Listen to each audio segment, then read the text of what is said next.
নমস্কার বন্ধুরা, এখন বাজে সকাল 9:15। আমরা বেতলাতে গতকাল নাইট স্টে করে এখন নেতারহাট যাচ্ছি। লেফট সাইডের এই রাস্তাটা দিয়ে আমরা গতকাল পালামৌ ফোর্টে গিয়েছিলাম। দিনের বেলাতেও কিরম শিয়াল চড়ে বেড়াচ্ছে রাস্তায়। ঘন জঙ্গলের মধ্যে দিয়ে ঝোপঝোপে রাস্তা। এই রেল হ্যাঁ, ক্রসিং এ দাঁড়িয়ে আছি আর হনুমানটার কাণ্ড দেখো দেখছি। কাণ্ড। উমা হাই করছে, হাই। খাওয়ারের লোভে কিরকম দাঁড়িয়ে পড়ছে, হাতও উঁচু করছে, বেশ লাগছে দেখতে। আবার শুরু হলো জঙ্গলের মধ্যে দিয়ে রাস্তা। অনেকক্ষণ পরে এরকম একটা লোকালয় দেখতে পেলাম। এই পথ দিয়ে নেতারহাট যাওয়ার সময় 3টে ফলস পড়বে, আমরা সেগুলো দেখতে দেখতেই যাব। আর এখানে রাস্তার উপরে দেখুন ঝর্ণার জল এসে কিরকম ভিজিয়ে দিয়েছে। শীতকালে যদি এই অবস্থা হয় তাহলে বর্ষাকালে এই রাস্তার অবস্থা কিরকম হবে কে জানে। আমাদের রাজ্যের পাশেই ঝাড়খণ্ডে এরকম বিস্তৃত অরণ্য, অথচ আমরা জঙ্গল দেখতে মধ্যপ্রদেশে কত কত জায়গায় গিয়েছি। এতদিন পরে আমরা ঝাড়খণ্ডে এলাম। যে নদীটার পাশ দিয়ে আমরা এতক্ষণ আসছিলাম সেই নদীটা ক্রস করে আমরা উল্টো দিকে যাচ্ছি। সামার সিজনে এখানে প্রচন্ড গরম হয়, সেই সময়টা বাদ দিয়ে সব সময় এখানে আসা যায়। অনেকক্ষণ পরে একটা বড় জায়গা পেলাম, জায়গাটার নাম গারো। গারোর লোকালয় ছাড়িয়ে আসার পরে এই বোর্ডটি দেখতে পেলাম। এখান থেকে মির্জায়া ফলস আর 2 কিলোমিটার সামনে গিয়ে রাইট সাইডে টার্ন নিতে হবে। একটা জিনিস খেয়াল করছি, লোকালয় থাকলেও খাবারের দোকান কিন্তু কোথাও দেখতে পাচ্ছি না সেরকম। আমরা মির্জায়া জলপ্রপাতে, এখানে আমরা গাড়ি পার্ক করে হেঁটে হেঁটে ফলসের দিকে যাব। 10 টাকা পার হেড টিকিট। আমরা টিকিট কেটে ভেতরে ঢুকে পড়ছি।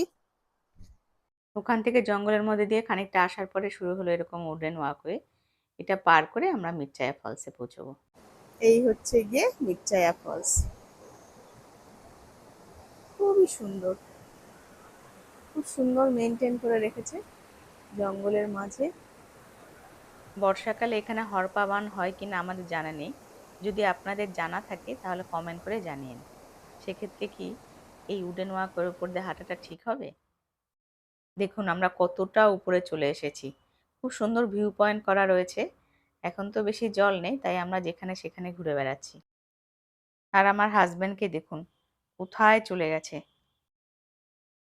এখান থেকে ওই ফলসের উপরে যাওয়ার চেষ্টা করছি, এখান দিয়ে দেখি পারি কিনা। পুরো জায়গাটা বেশ পরিষ্কার পরিচ্ছন্ন, কিন্তু মাঝে মাঝে এরকম প্লাস্টিকের বোতল পড়ে থাকতে দেখছি। খুব খারাপ লাগছে। চলেই এলাম আমরা ফলসের উৎসস্থলে।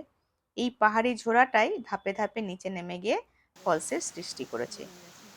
ফলস ঠিক নয়, কাস্কেড বলা যেতে পারে জিওগ্রাফিক ভাষায়। এখান থেকে দারুণ লাগছে। ঝর্ণা, জঙ্গল, পাহাড়, উডেন ওয়াকওয়ে, ভিউ পয়েন্ট। আবার শুরু হলো পথ চলা। এখানে রাস্তার পাশে একটা ফরেস্ট রেস্ট হাউস রয়েছে দেখলাম। ঘন জঙ্গলের মধ্যে যাওয়ার পরে একটা পকেট রোডে ঢুকছি। আমাদের নেক্সট ডেস্টিনেশন সুগ্গাবাদ ওয়াটারফল। ফলসে পৌঁছানোর খানিকটা আগে জঙ্গলের মধ্যে এই জায়গায় টিকিট কাটতে হয় এবং এন্ট্রিও করতে হয়। সেসব ফর্মালিটি পার করলে তবে গিয়ে এই গেট খুলবে। আমরা সেসব করে সুগ্গা ওয়াটারফলসে আমরা এখন পৌঁছে গেছি।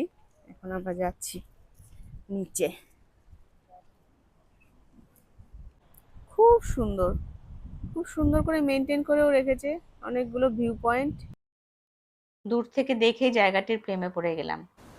এখানে রিভার চ্যানেলটি অনেকটা চওড়া, সব জায়গা দিয়ে জল না গেলেও 2-3টে জায়গা দিয়ে জল যাচ্ছে। অনেকটা জায়গা জুড়ে ঘুরে বেড়াতে হবে, ওই দিকেও যাব। পাহাড়, জঙ্গল, নদী সব মিলেমিশে একাকার এখানে। ব্রিজের উপরে দাঁড়িয়ে দেখতে পাচ্ছি দূরে টিলা জাতীয় পাহাড়। দেখুন কেমন সুন্দর ভিউ। এইবারে আমরা ব্রিজ ক্রস করে সিঁড়ি দিয়ে অনেকটা নিচে নেমে এলাম। এখান থেকে ফলসটা এরকম দেখাচ্ছে। আর কাঠের ব্রিজটা খেয়াল করুন কত উঁচু উঁচু বাঁশের উপরে দাঁড়িয়ে রয়েছে। এইবারে আমরা আবার ব্রিজ ক্রস করে অন্য পাশে চলে এলাম। এখান থেকে ভিউ এইরকম। এখানেও ফলসের কাছাকাছি যাওয়া যায় এই কাঠের সিঁড়িটি দিয়ে। এরকম ভাবে নিচে নেমে গেছে, অনেকটা নিচে নামতে হবে। দেখুন এখান থেকে কি দারুণ লাগছে ফলসটা। ঢেলে সাজিয়েছে পুরো জায়গাটি। কাঠের সিঁড়িটি দেখে মনে হচ্ছে নতুন হয়েছে। অনেকটাই নিচে নামলাম, আরো অনেকটাই নামা যায়, তবে শেষ প্রান্তে পাথরগুলো বেশ স্লিপারি। পরের গন্তব্য লোথ ফলস। এখন রাস্তাটা খেয়াল করুন, জঙ্গল, তারপরে আবার এরকম শস্য ক্ষেত্র, তারপরে আবার জঙ্গল, ভ্যারিয়েশন রয়েছে এই রাস্তায়। অবশেষে পৌঁছে গেলাম লোধ ফলসের এন্ট্রি গেটে। এই জায়গাটি প্লাস্টিক বর্জিত এলাকা।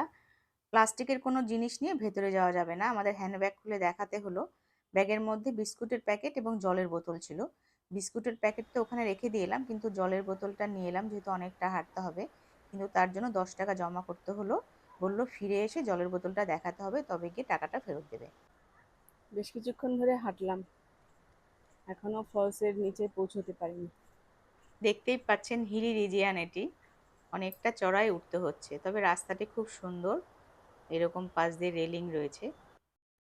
এই হচ্ছে লোধ ফলস, ঝাড়খণ্ডের হাইয়েস্ট ওয়াটারফল। এখানেও কাঠের ব্রিজ রয়েছে, তবে হয়তো জলের তোড়ে ভেঙে গিয়েছে, সেই জন্য কাঁটা তার দিয়ে আটকানো রয়েছে। পাহাড়ের একদম শীর্ষদেশ থেকে অনেকগুলো ধারায় অনেকগুলো জায়গা দিয়ে জল নামছে। হয়ে গেল আমাদের দেখা, এবার আমরা আবার ফিরে আসছি। 10 টাকা ফেরত পেলাম বোতলটি দেখিয়ে, এবং বিস্কুটের প্যাকেটও নিয়ে নিলাম। এখন বাজে 1:46, আমরা লোধ ওয়াটারফলস থেকে রিটার্ন করছি। এখন যাব নেতারহাট। নেতারহাট আরো 50 কিলোমিটার। ছোটনাগপুর মালভূমির উপর দিয়ে চলেছি এখন। আদিবাসী অধ্যুষিত গ্রাম, রুক্ষ শুষ্ক জায়গা, সবুজের ছোঁয়া থাকলেও সেই রকম গভীর অরণ্য আর এখানে নেই। নেতারহাট হিল স্টেশন, কিন্তু এখনো পর্যন্ত আমরা হিলি রিজিয়নে আসিনি। আর খানিকক্ষণ পরেই আমরা পাহাড়ে উঠতে শুরু করব। ঘন জঙ্গলের মধ্যে দিয়ে রাস্তা, খুব কিছু চড়াই নয়, হালকা হালকা চড়াই ভেঙে ভেঙে আমরা ক্রমশ নেতারহাট হিল স্টেশনের দিকে এগোচ্ছি।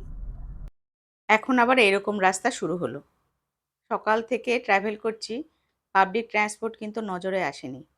ঝাড়খণ্ড বেড়াতে আসলে একটা গাড়ি রেন্ট করা খুব দরকার। আমরা যেমন রাঁচি থেকে একটা গাড়ি রেন্ট করেছি, আমাদের সঙ্গে সঙ্গেই রয়েছে, আবার যাওয়ার দিন রাঁচিতেই আমাদেরকে ড্রপ করে দেবে। বেতলা থেকে নেতারহাট যাওয়ার সময় শুকনো খাওয়ার এবং জল সঙ্গে রাখাটা খুব দরকার। কারণটা তো এইসব জায়গা দেখে আপনারা বুঝতেই পারছেন। নেতারহাটকে বলা হয় কুইন অফ ঝাড়খণ্ড, আমাদের যেমন দার্জিলিং ওদের তেমনি নেতারহাট। এখন বাজে 3টে 5, ফাইনালি আমরা হিলি রিজিয়নে প্রবেশ করলাম। ঝাড়খণ্ড ট্যুরিজমের হোটেল প্রভাত বিহারে আমাদের বুকিং রয়েছে। আমাদের লাঞ্চ করা হয়নি, সবার ভীষণ খিদে পেয়ে গেছে। সবাই ওয়েট করছি কখন হোটেলে পৌঁছবো এবং লাঞ্চ করব সেখানে গিয়ে। আঁকা বাঁকা রাস্তা, একপাশে খাদ, জঙ্গল, এসব পেরিয়ে আমরা নেতারহাট শহরে ঢুকছি। আমাদের হোটেলটি শহর ছাড়িয়ে পাহাড়ের একদম কিনারায় রয়েছে। ফাইনালি আমরা পৌঁছে গেলাম হোটেল প্রভাত বিহার। এখন বাজে 3:15।